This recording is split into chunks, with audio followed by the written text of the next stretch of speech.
Hello, everybody. Welcome to the Too Good to Be True podcast. I'm your host, Pascal Mayala. Yes, Monday we have two extremely phenomenal games. One between the Boston Celtics and the Cleveland Cavaliers, and OKC and the Mavericks in Game 4. So we're gonna talk about it. But before we talk about it, I want you to like, subscribe, notification, and leave your comment on my YouTube channel, Too Good to Be True podcast. And if you want to listen to this podcast on this bonus Real Talk playoff edition, you can listen to Spotify, Apple Podcast, and Amazon Music, and so on and so forth. So you don't want to miss any episode of this bonus Real Talk playoff edition. So let's rock. First, we had the Boston Celtics versus the Cleveland Cavaliers. So, a great win for the Celtics, 109-102. And I will give my props to Darius Garland, who he had a phenomenal game. He had 30 points, 3 rebounds, and 7 assists, and 2 steals. He shot for 12 for 27, 4 out of 13 at 3-point, and 2 out of 2 in the free throw. He had plus 1.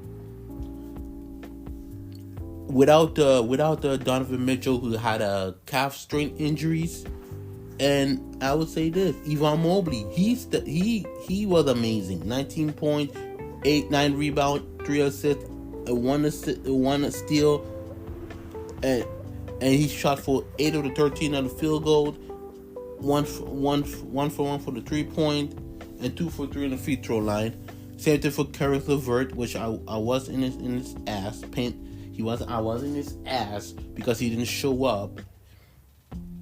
He had like 19 points, 5 rebounds, 3 assists, 2 steals, 1 block. He shot for 9 for 18 in the field goal, 1 for 8 in the 3-point. Even Max Strus, who had 15 points, 7 rebounds, 7 assists, 2 steals. He shot for 5 for 12 in the field goal, 5 and 9 in the 3-point line. This is a game that Donovan Mitchell did not play, like I said, but also they played it phenomenal, especially let's say this in the fourth quarter,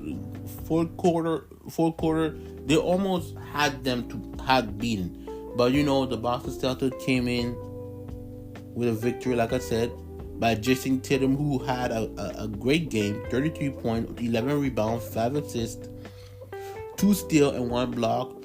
He shot for 11-25 in the field goal, 2 for 8 in the 3-point. We're gonna talk about it, the Boston Celtics later. Who else? Jaylen Brown, who showed out with 27 points, 8 rebounds, 1 assist. He shot for 9 for 15 in the field goal, 2 for 3 in the 3 points, 7 for 9 in the free throw line. Drew Holiday, also he had a phenomenal game.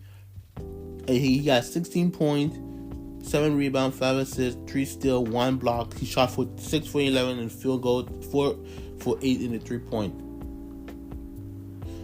Now, I know this was a great victory for the Boston, and they were playing the Cavaliers without Donovan Mitchell, so I'll give them credit. But my concern is for the Celtics that they are. Sometimes they're playing too much. They're playing too much one-on-one, and I don't think if the Boston Celtics when they will go to the finals, they have to play like that. Because the reason why I say this, because too many times what I see with the Celtics, and it happened last year. If you remember last year, also they were playing too much one-on-one, and Joe Mazzulla need to adjust how to play collective game as a collective, because once you go to the finals, all bets on loose. Because imagine if they play against the Denver Nuggets. The Denver Nuggets. Yeah, that maybe, because we don't know what's going to happen. If they had to meet up they need to learn how to share the ball. Because too many times I see with the Celtics is that they're playing one-on-one. Jason Tatum playing one-on-one. Jaylen Brown playing one-on-one. I don't think Drew Holiday doesn't play one-on-one, but he's more like a defensive line. So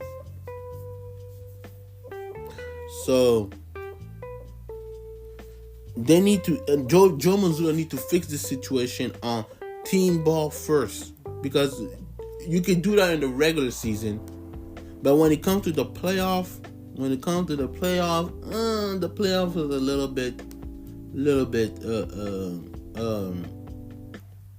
different. It's like a different season. So for that, the Celtics need to play better as a team ball collective unit. So let's go see the team stat right now. So for the majority of it, the Boston Celtics took over in field goals for 48% over 43%, 37% to 31% in the 3-point, 15 turnover over 8 turnovers for the Celtics, and 14 rebound to 32 rebound. And like I said, with the turnover, the Celtics turned ball over too much also. I just wanted to add that because the way they're playing, like I said, they need to limit the turnover. Because when you go into the conference final, I mean, whoever go to the conference finals in the East to get beat by the Boston Celtics, that is like factual right now. It's obvious. So that's my concern for the Boston Celtics. And people say, wait a minute, what about Cleveland Cavaliers? Well, they didn't play with Donovan Mitchell, so I get a pass. But also for them, also they played like a collective team. So don't get me wrong. But the way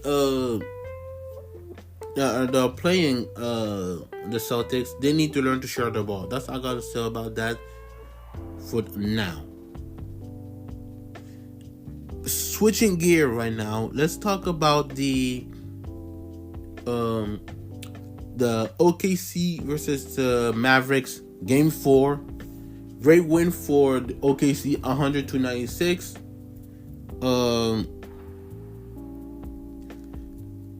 I will say this: that was a great game. Luka Doncic had a triple double. Luka Doncic got a triple double of 18 points, 12 rebounds, 10 assists. He was 6 for 20 in the field goal, 2 for 9 in the 3-point line, and 4 for 6 in the free throw line. Kyrie Irving, he didn't have a good game.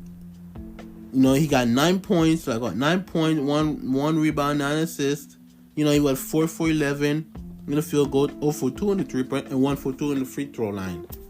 But the rest of like Daniel Gafford, who got 10 points, 8 rebounds, like 3 blocks. Also Daniel Jones Jr., 17 points, like 3 rebounds, and 1 assist, and 4 blocks. And also PJ Washington, great game, 21 points, 12 rebounds, and 1 block. He got 7. I'm not gonna count the field goal for them. And I will say this: when I look at the team, look at the field goal. They shot like 36 for 88 in the field goal. 40%, I say 41%, because I know every player can have a night off, and Luka and Kyrie had a night off because they didn't play extremely well in this game. And I thought if you watch the first in the first half, I thought Dallas was gonna win the series. Actually, not the series, but the game because the series is not over yet. But like I said, I thought they're gonna win the game. But SGA played a phenomenal game. OKC, he had like 34.8 rebounds, 5 assists, 2 steals, 2 blocks. Shot for 14 to 27 field goal. He didn't shoot any. He shot it once, but he missed. 6 out of 6 on the free throw line. Chet Holmgren, he got like 18 points, 9 rebounds, 1 steal, 4 blocks, which he shot like 6 out of 9 field goal, 1 for 2 on the 3-point, 5 for the 6 on the free throw line. But also Jalen Williams, who had a phenomenal, great game. 14 points, 9 rebounds, 6 assists, 4 steal. He shot like 5 out of 19. That's really bad. 0 for 2 on the 3-point, 4 for 4 on the free throw line. Same thing for Luke Dort. 17 points, 8 rebounds, 0 assists, 1 block, 4 out of 14 on the field goal, 3 for 10 on the 3-point line, and 6 for 6 on the free throws. And I thought when I was watching the game, I don't know which William was it. I think if I'm not mistaken, it gotta be Jalen Williams. Jalen Williams. There was a moment, I think, in the fourth quarter when he tried to pick up the ball. It looked like I don't have the video on me, but you can see it. You can see it on your own eyes. That was almost a double dribble. It looked like a double dribble to me. On this one, but I don't know. It looked like a double dribble. But anyway, Dallas, Luka and Kyrie need to show up in Game 5 in OKC. And Kyrie cannot play like that. I know he had a night off. I know every player got bad game. But they need to step up for Game 5, because if they continue like that, I'm sorry, the series probably going to be over for Dallas Mavericks. So let's go to the team stat right now. I look at the team stat. I'm pretty much impressed, but I don't understand. The Dallas Mavericks in field goal, they had them like 40, like I said, 41% over 38% in the field goal, and 3.9, 34% to 25% for OKC, for Dallas. 14 turnovers to 8 turnovers. But in rebounding, neck and neck. 47% to 45. And to me, it's kind of odd. How you guys lead on field goal, but you find a way to lose it, which is weird. But it is what it is. It's game. Now, what do I expect for them to do? Kyrie needs to step up more in Game 5 in OKC. Luka is going to be Luka, but he needs to step up too. The bench, they need to step up or wake up. And if I look at, I just want to look at the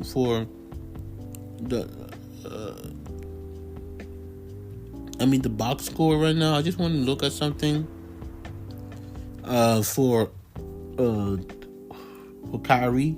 So I don't understand. He had 9 points and 4 for 11 in the field goal, but how come he got like a +4? That I don't understand. Should he have like a -4? I don't know. You guys could tell me, because I don't like the plus and minus thing, because analytics try to kill me right now. So You guys leave a comment on YouTube. What about this plus and minus, because I'm confused with it. So moving on from the next game preview for Game 5 for the NBA semifinals. Tomorrow we'll have like what? I know it's Tuesday, Monday, right? So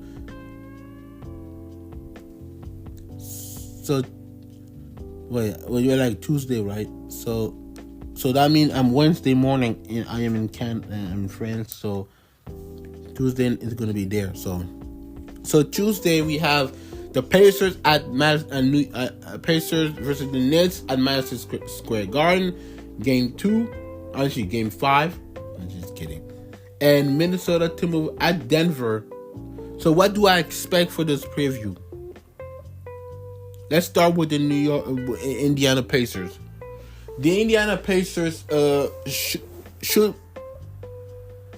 keep on track and do the same thing what they did in Game 4 and Game 3. So keep up the rhythm, play the defense like you did, and they continue to score. For the Knicks, I know you guys got injured, and I know Knicks fan will come after me. They will come after me on YouTube. So I'll be very careful what I'm gonna say. The Knicks are the shelf on themselves because they don't have OG Anunoby, Julius Randle, Mitchell Robinson, Bogdanovic. I mean, all those players are injured, and I think and this is what I was concerned. And also Jalen Brunson also is injured, but he's still playing. But this is my concern, and that's what I fear. And during the playoffs, that if they play too much, something bad's gonna happen, and injuries do play a factor on this game. I was saying the series. So for the Knicks, they have to rely on what they got. But I know in Madison Square Garden, they're gonna rock. They're gonna cheer on their team, no matter what. So Knicks fans, just continue to cheer your team. So that's all I gotta say about that between the Knicks and the Pacers. Now let's get to the Timberwolves and Denver. So let's start with the Denver. Play the same way like you did in Game 3 and 4. Play like a champion, because the way I saw in Game 1 and 2, it's not the same thing that I saw in Game 3 and 4. I was saying to myself, where they have been? Where they have been when they play against the Lakers? Where they been? Because I didn't see that in Game 1. I didn't see that in Game 2. So play the same way, play team ball, and I still said that Jokic need help. Other than Jamal Murray and Aaron Gordon and PJ, the rest need to step up. Now for the Timberwolves, I don't know what the hell happened. It's the opposite of the Nuggets.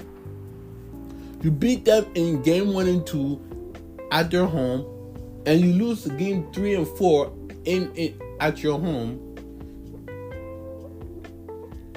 And I said this, before the playoffs started. Who's the X factor? Cat should be the X factor, because the team goes when Anthony Edwards goes. But the team need another scorer, a liability from Cat also, because he's like the second option. So he needs to step up more. And Rudy Gobert also too, on defensive presence. I mean, he pretty much like a liability on this game. So that's where for Rudy Gobert, that's what happened exactly the same way that he did when he was playing in Utah.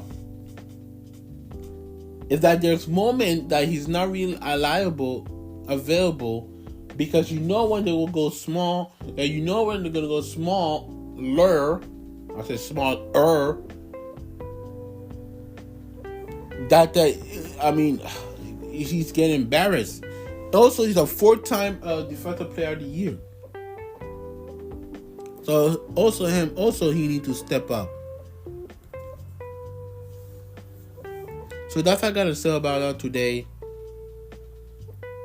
So if you like I said, if you like this podcast, follow me on Spotify, Apple Podcasts, and Amazon Music, and other platforms.